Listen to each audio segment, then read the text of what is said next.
بسم اللہ الرحمن الرحیم۔ ان لڑکیوں کی یہ روداد ایسی تھی جس نے شمس الدین اور شاد بہت کو شدید جذباتی جھٹکا دیا۔ انہوں نے لڑکیوں سے کہا کہ انہیں اب کسی عیش پرست حکمران کے حوالے نہیں کیا جائے گا۔ وہ باتیں کر ہی رہے تھے کہ باڈی گارڈ نے اندر آ کر انہیں اطلاع دی کہ قاضی صاحب آئے ہیں۔ دونوں بھائی ملاقات والے کمرے میں چلے گئے۔ وہاں حران کا قاضی ابن الحاشب ابو الفضل بیٹھا تھا۔ وہ ادھیڑ عمر آدمی تھا۔ اس نے کہا، سنا ہے حلب سے ایلچی آیا ہے اور پیغام کے ساتھ تحفے بھی لایا ہے۔ ہاں، شاد بہت نے کہا، قلعہ دار سوئے ہوئے ہیں، میں نے ایلچی کو اپنے پاس روک لیا ہے۔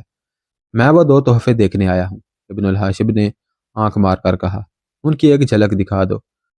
دونوں بھائی جانتے تھے کہ یہ قاضی کس کماش کا انسان ہے۔ وہ گمشتگین پر چھایا ہوا تھا۔ شمس الدین نے دونوں لڑکیوں کو اس کمرے میں بلایا۔ قاضی نے انہیں دیکھا تو اس کی آنکھیں پھٹنے لگی۔ اس کے منہ سے حیرت زدہ سرگوشی نکلی۔ آفرین، ایسا حسن۔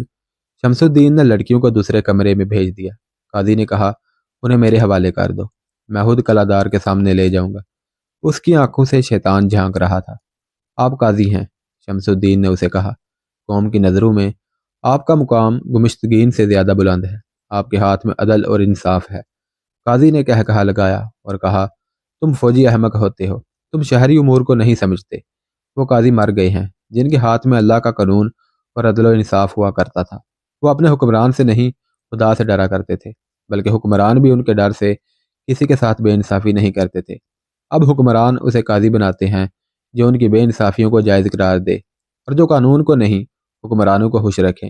میں اپنے خدا کا نہیں اپنے حکمران کا قاضی ہوں، اور یہ اسی کا نتیجہ ہے کہ کفار تمہارے دلوں پر قابض ہو گئے ہیں۔ شاد بہت نے کہا، ایمان فروش حکمران کا قاضی بھی ایمان فروش ہوتا ہے۔ تم جیسے قاضیوں اور منصفوں نے امت رسول صلی اللہ علیہ وسلم کو یہاں تک پہنچا دیا ہے جہاں ہمارے امراء اور حکمران اپنی ہی بیٹیوں کی عصمتوں سے کھیل رہے ہیں۔ یہ آپ کی مسلمان بچیاں ہیں جنہیں آپ اپنے ساتھ لے جانا چاہتے ہیں۔ قاضی پر شیطان کا اتنا غلبہ تھا کہ اس نے شمس الدین اور شاد بہت کی باتوں کو مذاق میں اڑانے کی کوشش کی اور ہنس کر کہا، ہندی مسلمان مردہ دل ہوتے ہیں، تم ہندوستان سے یہاں کیوں چلے آئے تھے؟ غور سے سنو میرے دوست، شمس الدین نے کہا، میں تمہاری صرف اس لیے عزت کرتا رہا کہ تم قاضی ہو، ورنہ تمہاری اصلیت اتنی سی ہے کہ تم میرے ماتحت کمانڈر تھے۔ تم نے حشامت اور چاپلوسی سے یہ مقام حاصل کر لیا ہے۔ میں تمہاری غیرت کو بیدار کرنے کے لیے تمہیں بتاتا ہوں کہ ہم ہندوستان سے کیوں آئے تھے۔ 600 سال گزرے، محمد بن قاسم نام کا ایک نوجوان جرنیل ایک لڑکی کی پکار اور فریاد پر اس سرزمین سے جا کر ہندوستان پر حملہ آور ہوا تھا۔ تم جانتے ہو ہندوستان کتنی دور ہے، تم اندازہ کر سکتے ہو اس لڑکے نے فوج کس طرح وہاں پہنچائی ہوگی۔ تم خود فوجی ہو، اچھی طرح سمجھ سکتے ہو کہ اس نے مرکز سے اتنی دور جا کر رست اور کمک کے بغیر جنگ کس طرح لڑی ہوگی۔ جذبات سے نکل کر اس کے عملی پہلو پر غور کرو۔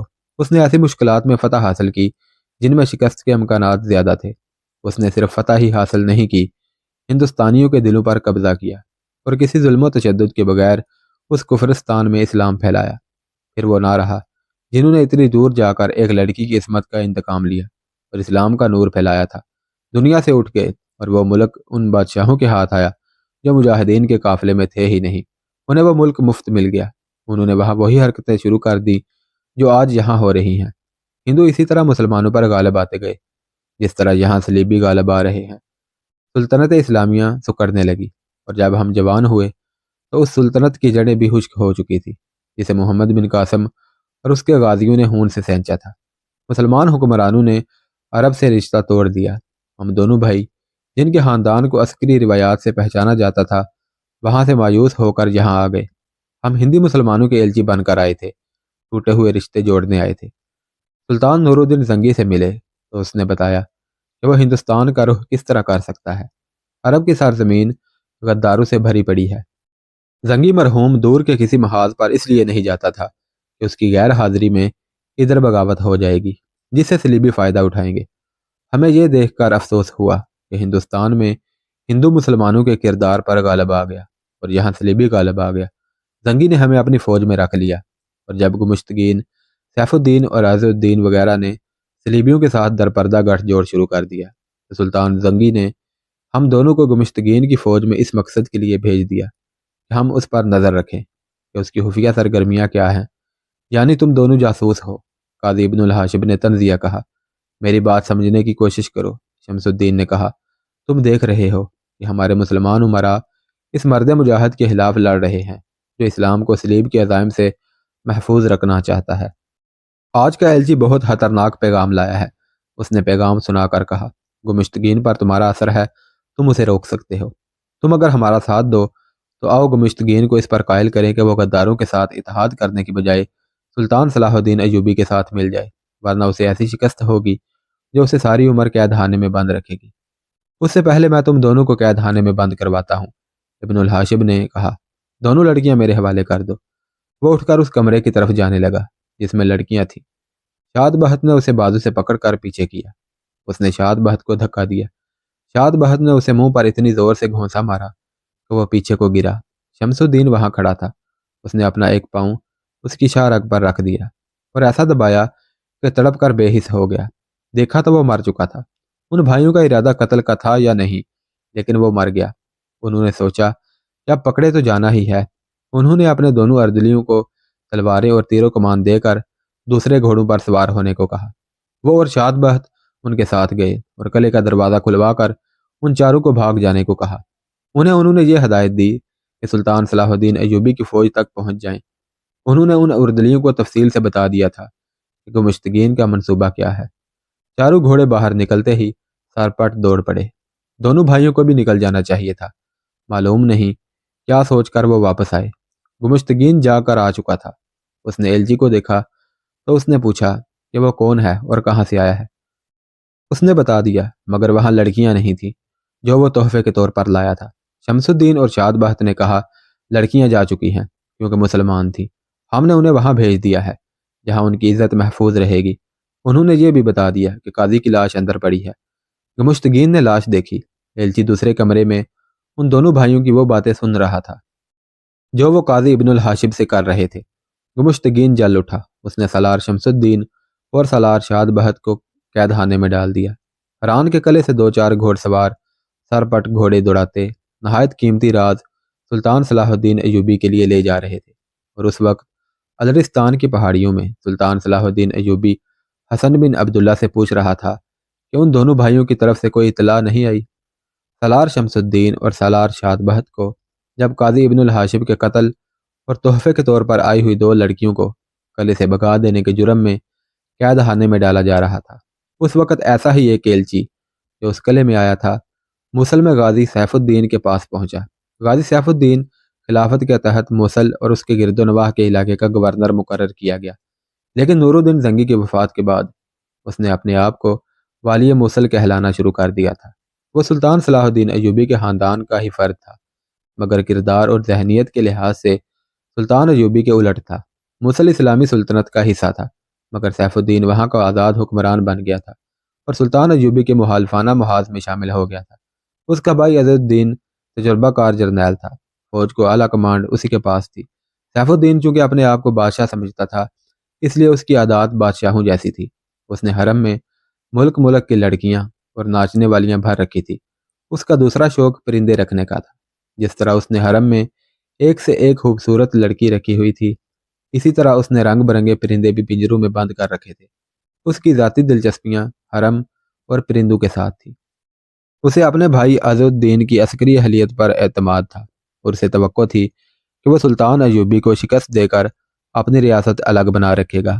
اس مقصد کے لیے اس نے حران کے قلعہ دار گمشتگین کی طرح اور نام نہاد سلطان الملک صالح کی طرح اپنے پاس صلیبی مشیر رکھے ہوئے تھے، جنہوں نے اسے امید دلا رکھی تھی کہ سلطان ایوبی کے خلاف جنگ کی صورت میں صلیبی اسے جنگی مدد دیں گے۔ اس طرح سلطان ایوبی کے لیے صورت یہ پیدا ہو گئی تھی کہ مسلمانوں کی 3 فوجیں اس کے خلاف لڑنے کو تیار تھیں، ایک حلب میں، دوسری حران میں اور تیسری موصل میں۔ یہ تو بڑے بڑے مسلمان حکمران اور امراء تھے۔ چھوٹے چھوٹے شیخ اور چھوٹی چھوٹی مسلمان ریاستوں کے نواب جن کی تعداد کا علم نہیں، ان 3 بڑے حکمرانوں کے حامی اور معاون تھے۔ انہوں نے ان تینوں کو فوجی اور مالی مدد دینے کا وعدہ کر رکھا تھا اور مدد دے بھی رہے تھے۔ انہیں کہا گیا تھا کہ اگر سلطان ایوبی چھا گیا تو جس طرح اس نے شام اور مصر کا الحاق کر کے ایک سلطنت بنا لی ہے، اسی طرح وہ ہر ایک مسلمان ریاست کو اپنی سلطنت میں مدغم کر کے سب کو غلام بنا لے گا۔ وہ بظاہر متحد تھے لیکن اندر سے پھٹے ہوئے تھے۔ وہ نہیں چاہتے تھے کہ ایک دوسرے سے کمزور رہیں۔ ان کی حالت چھوٹی بڑی مچھلیوں کی مانند تھی۔ ہر چھوٹی مچھلی بڑی مچھلی سے خائف تھی اور خواہش مند تھی کہ وہ بھی بڑی مچھلی بن جائے۔ سلطان ایوبی اپنے انٹیلیجنس کے نظام کے ذریعے اچھی طرح جانتا تھا کہ اس کے مخالفین میں نفاق ہے، تاہم وہ کوئی خطرہ مول نہیں لینا چاہتا تھا۔ وہ ہر لمحہ اس حقیقت کو سامنے رکھتا تھا کہ 3 بڑی فوجیں اس کے خلاف محاذ آرا ہیں۔ فوج آخر فوج ہوتی ہے، بھیڑ بکریوں کا ریوڑ نہیں ہوتی۔ اسے یہ احساس بھی تھا کہ تینوں افواج کے کمانڈر اور جوان مسلمان ہیں، اور فن سپاہ گری اور شجاعت جو مسلمانوں کے حصے میں آئی ہے وہ خدا نے کسی اور قوم کو عطا نہیں کی۔ صلیبی 4-5 گنا طاقتور لشکر لے کر آئے تو مسلمان سپاہ نے قلیل تعداد میں انہیں شکست دی، اور ان احوال و قوائف میں بھی شکست دی کہ صلیبیوں کا اسلحہ برتر تھا اور فوجیں زرہ پوش تھیں۔ گھوڑوں کی پیشانیاں اور پچھلے حصے بھی زرہ پوش تھے۔ سلطان ایوبی نے حلب کا محاصرہ کر کے دیکھ لیا تھا۔ یہ پہلا موقع تھا کہ مسلمان فوج کے مقابلے میں آئی تھی۔ حلب کی مسلمان فوج اور وہاں کے شہریوں نے جس بے جگری سے حلب کا دفاع کیا تھا، اس سے سلطان ایوبی کے پاؤں اکھڑنے لگے تھے۔ وہ اس مارگے کو ذہن سے اتار نہیں سکتا تھا۔ سلطان ایوبی پر یہ الزام عائد کیا گیا تھا کہ وہ مسلمانوں پر فوج کشی کر رہا ہے۔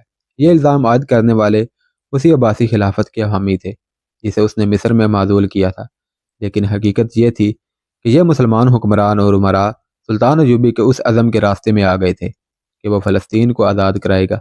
اسے یہ خیال چین نہیں لینے دیتا تھا کہ قبیلہ اول پر کفار کا قبضہ ہے، اور وہ یہودیوں کے عزائم سے بھی بے خبر نہ تھا۔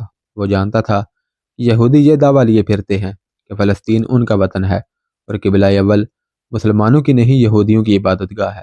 یہودی فوج لے کر سامنے نہیں آ رہے تھے، وہ صلیبیوں کو مالی امداد دے رہے تھے، اور انہوں نے جو سب سے زیادہ خطرناک مدد صلیبیوں کو دے رکھی تھی وہ غیر معمولی طور پر خوبصورت جوان نہایت ہوشیار اور چالاک لڑکیوں کی صورت میں تھی۔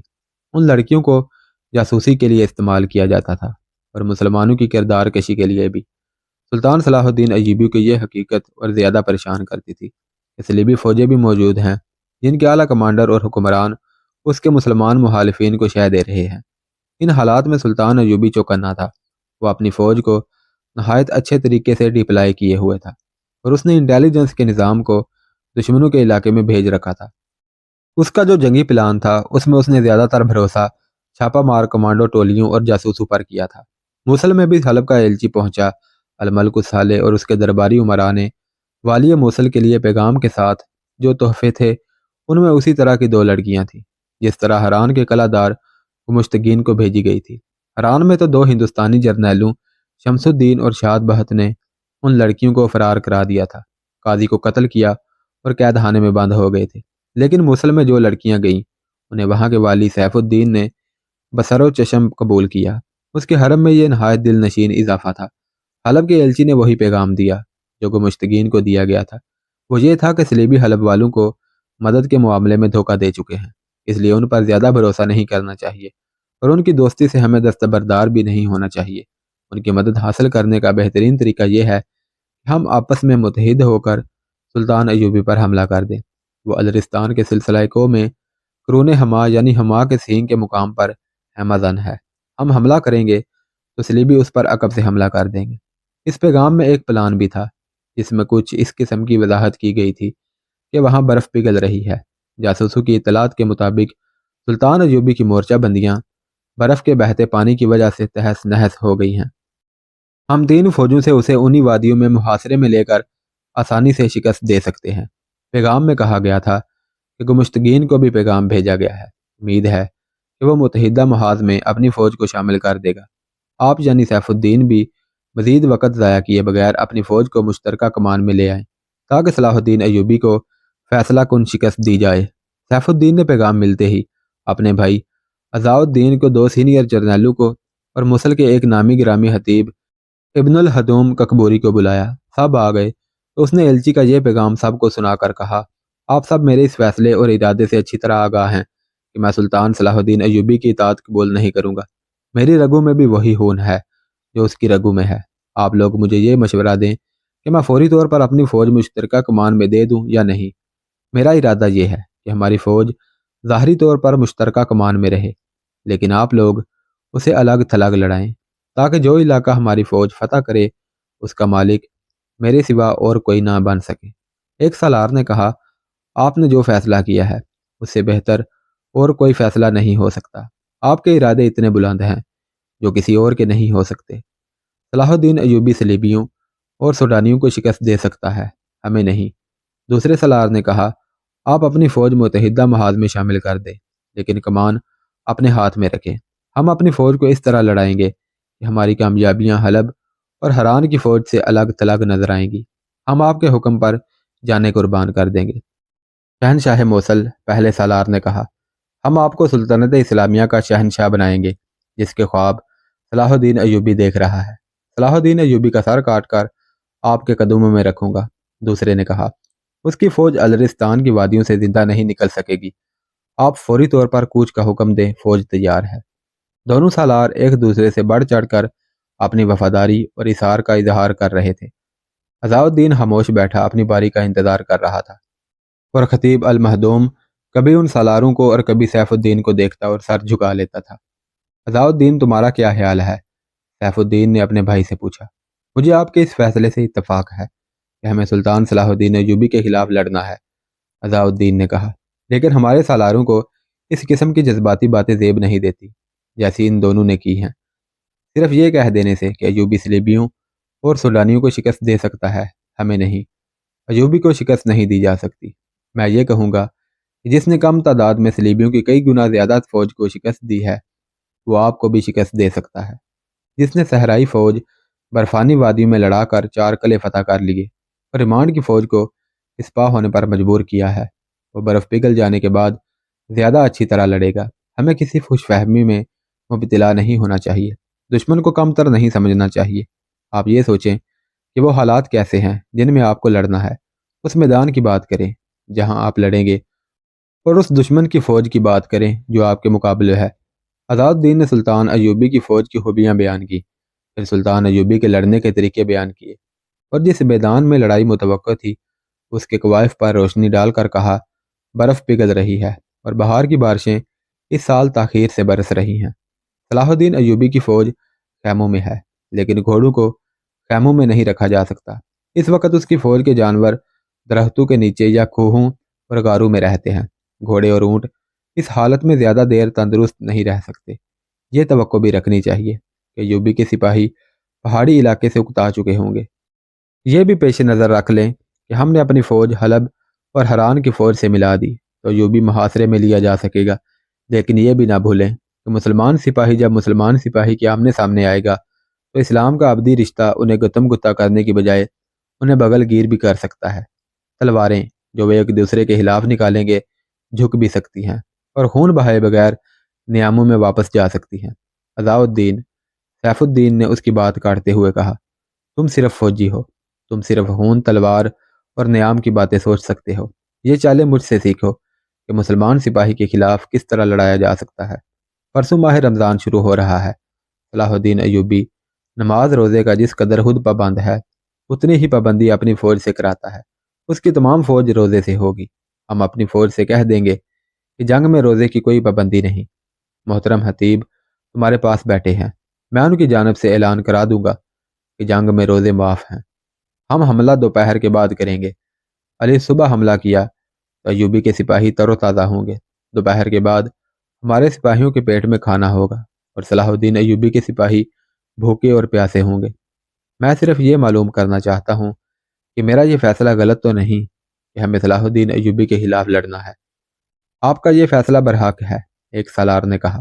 آپ کے فیصلے کو ہم عملی شکل دے کر ثابت کریں گے کہ یہ فیصلہ ہر لحاظ سے صحیح ہے، دوسرے سالار نے کہا۔ آپ کے فیصلے کے خلاف میں نے کوئی بات نہیں کی، عزاء الدین نے کہا۔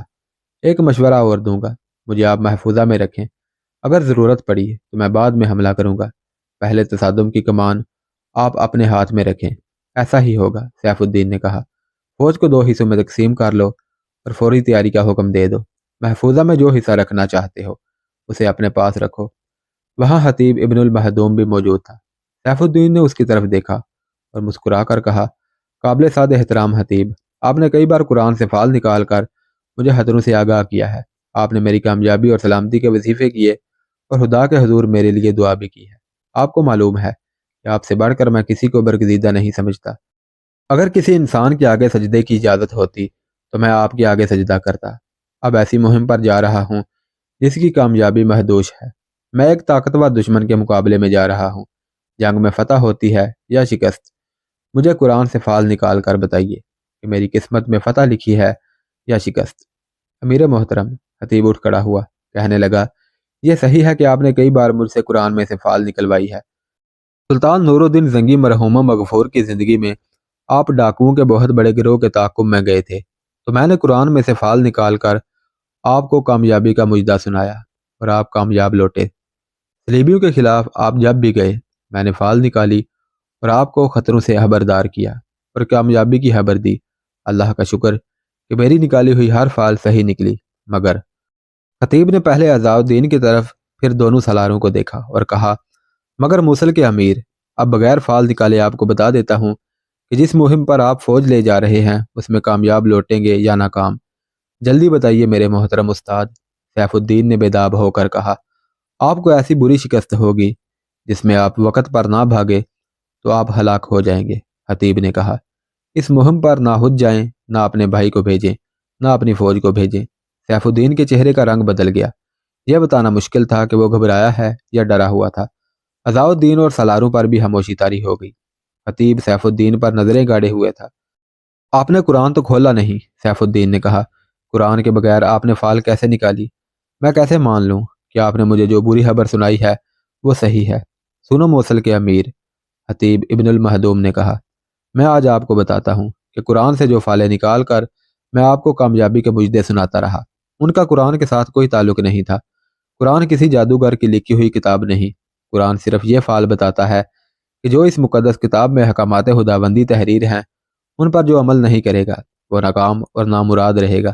اس سے پہلے آپ صلیب کے پرستاروں کے خلاف لڑنے گئے تو آپ کے کہنے پر میں نے قرآن کی فال آپ کو بتائی کہ آپ کامیاب لوٹیں گے۔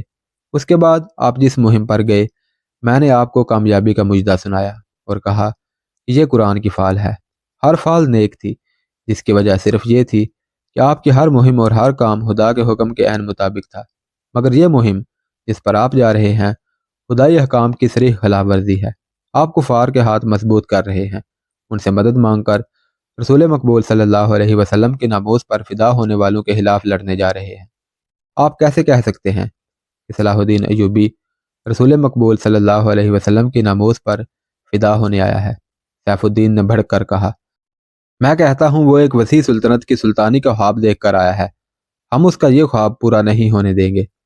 اسے موت یہاں لے آئی ہے، اسے موت کے حوالے کر کے ہم صلیب کے پرستاروں کو ختم کریں گے۔ آپ مجھے کھوکھلے لفظوں کا فریب دے سکتے ہیں، خدا کو نہیں۔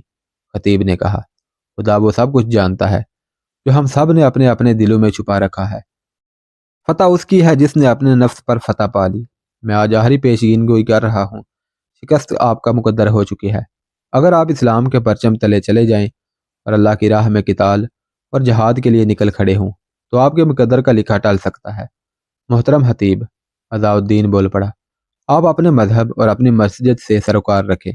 جنگی امور اور سلطنت کے معاملات کو آپ نہیں سمجھ سکتے۔ آپ ہمارا دل اور ہمارا جذبہ توڑنے کی کوشش نہ کریں۔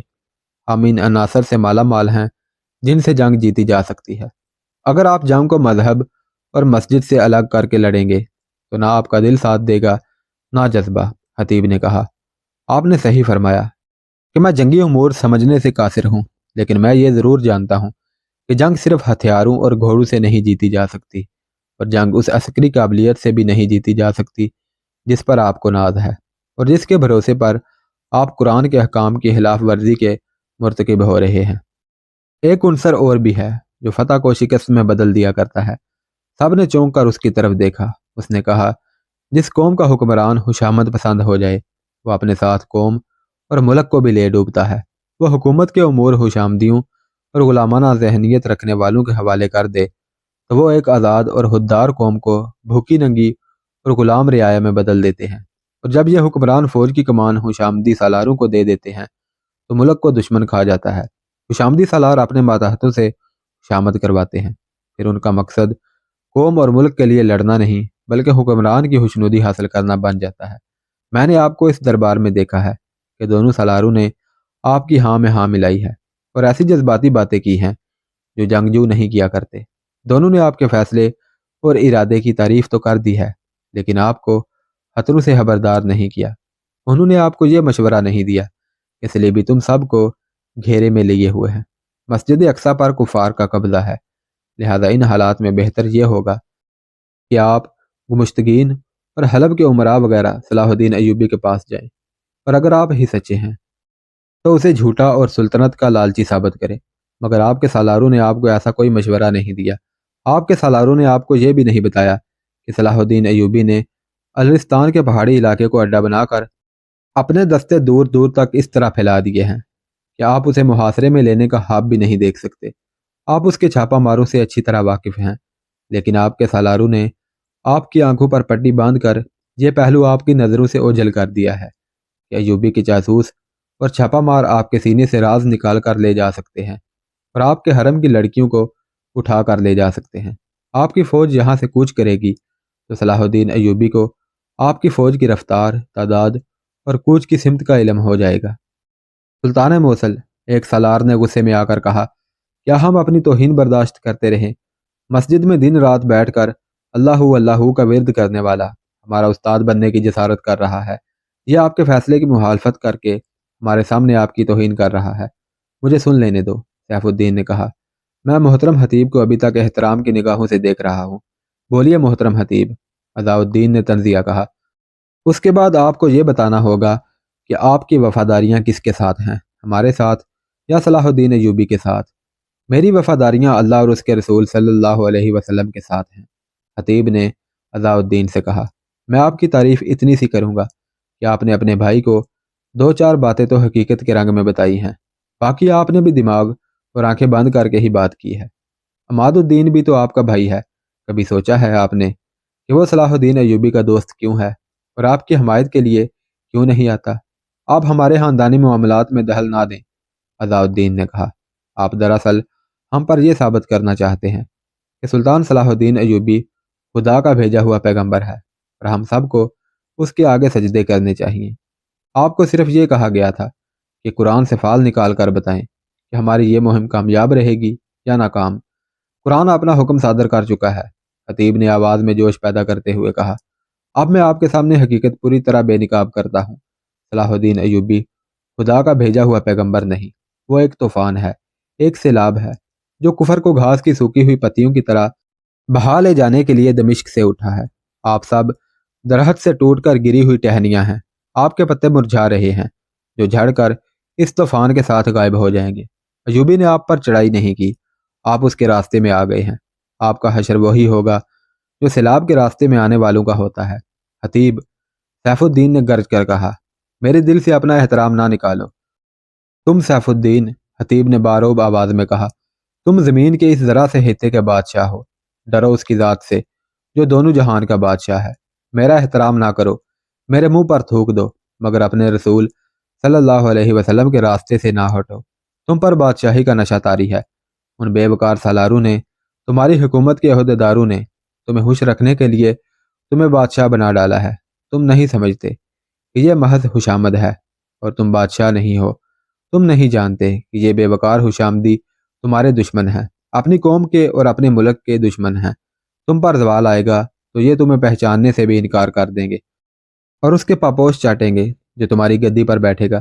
مجھے غصے سے نہ دیکھ سیف الدین، اپنا گھر دوزخ میں نہ بنا، تاریخ سے عبرت حاصل کر۔ ان غلاموں کی ذہنیت والوں نے ایک سے ایک جابر بادشاہ کو گدا کیا ہے۔ تاریخ بتاتی ہے کہ یہ ہوتا رہے گا۔ افسوس اس پر ہے کہ رسول مقبول صلی اللہ علیہ وسلم کی امت بھی اس تباہی کے راستے پر چل پڑی ہے۔ تیرے جیسے بادشاہ امت رسول اللہ صلی اللہ علیہ وسلم کو تاریخ کی نظروں سے اوجھل کر کے ہی دم لیں گے۔ لے جاؤ اسے یہاں سے۔ سیف الدین غصے سے کانپتی آواز میں گر جا۔ اسے وہاں بند کر دو جہاں سے اس کی آواز میرے کانوں تک نہ پہنچ سکے۔